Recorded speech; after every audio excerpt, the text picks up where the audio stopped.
Most people think top students are just smarter than you. Wrong. Dead wrong. The top 1% of students aren't gifted, they're not working harder either. Most of them study less than you do. They just run a completely different system, and by the end of this video, you'll never study the same way again. Here's the thing.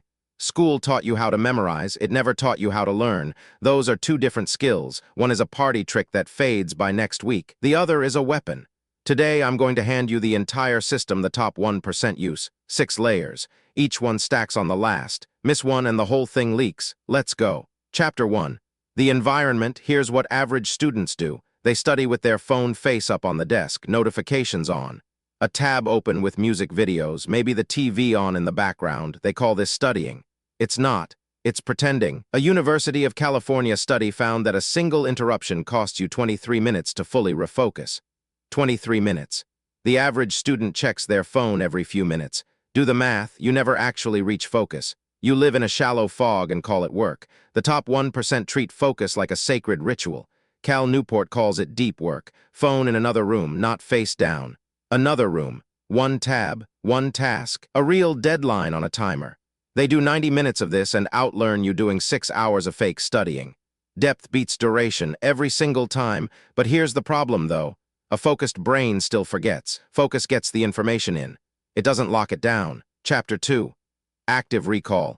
This is the big one. Here's the lie school sold you. Read it again. Highlight it. Make pretty color-coded notes. Reread the chapter the night before. It feels productive. It feels like learning. It's almost completely useless. Researchers call it the illusion of competence.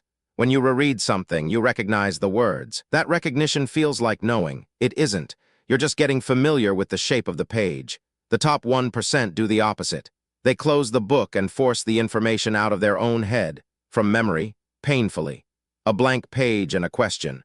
What do I actually remember? That struggle, that exact discomfort is the moment learning happens.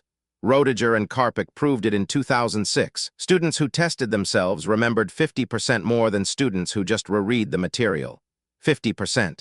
From the same study time. Retrieval is the workout. Rereading is watching someone else lift weights and wondering why you're not getting stronger, so stop reading.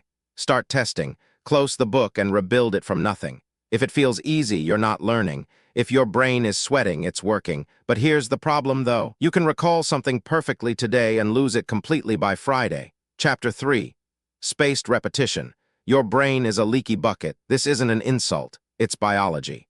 A German psychologist named Hermann Ebbinghaus mapped this back in 1885. He called it the forgetting curve. You learn something today, and within a week, your brain deletes about 90% of it. On purpose. It assumes if you didn't need it again soon, it was noise. Average students fight this with brute force. They cram. They pull an all-nighter and dump everything in at once. It's like pouring water into a bucket full of holes as fast as you can. Most of it is gone by morning. The top 1% don't fight the curve. They ride it. They review information at the exact moment right before they're about to forget it. 1 day later. Then 3 days. Then a week. Then a month. Each review patches the holes and the memory gets stronger and the gaps get longer.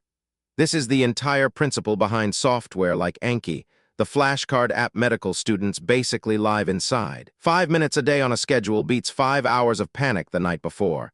Every time. Quick thing. If this is rewiring how you think about studying, hit subscribe. We fix leaky brains here. Then stay with me because the next layer is the one almost nobody does. Chapter 4. Teaching. Here's a strange truth. You don't fully understand something until you can explain it to a confused 12-year-old. The physicist Richard Feynman built his entire genius on this. The method is simple and brutal. Take the thing you just learned, close all your notes. Now explain it out loud in the simplest possible words as if you're teaching a kid who knows nothing. No jargon allowed. Jargon is how smart-sounding people hide the fact that they don't actually understand. The second you hit a part you can't explain simply, you found the exact hole in your knowledge. The precise spot you only thought you understood. Most people never find these holes because they never try to teach. They nod along, recognize the words, and walk into the exam blind. The top 1% talk to the wall. They explain it to their phone camera. They teach an imaginary class. It feels ridiculous. It works terrifyingly well. Because teaching forces your brain to organize the information instead of just storing it in a pile. But here's the problem, though. Even teaching has a ceiling, and it comes down to how you practice. Chapter 5, Interleaving.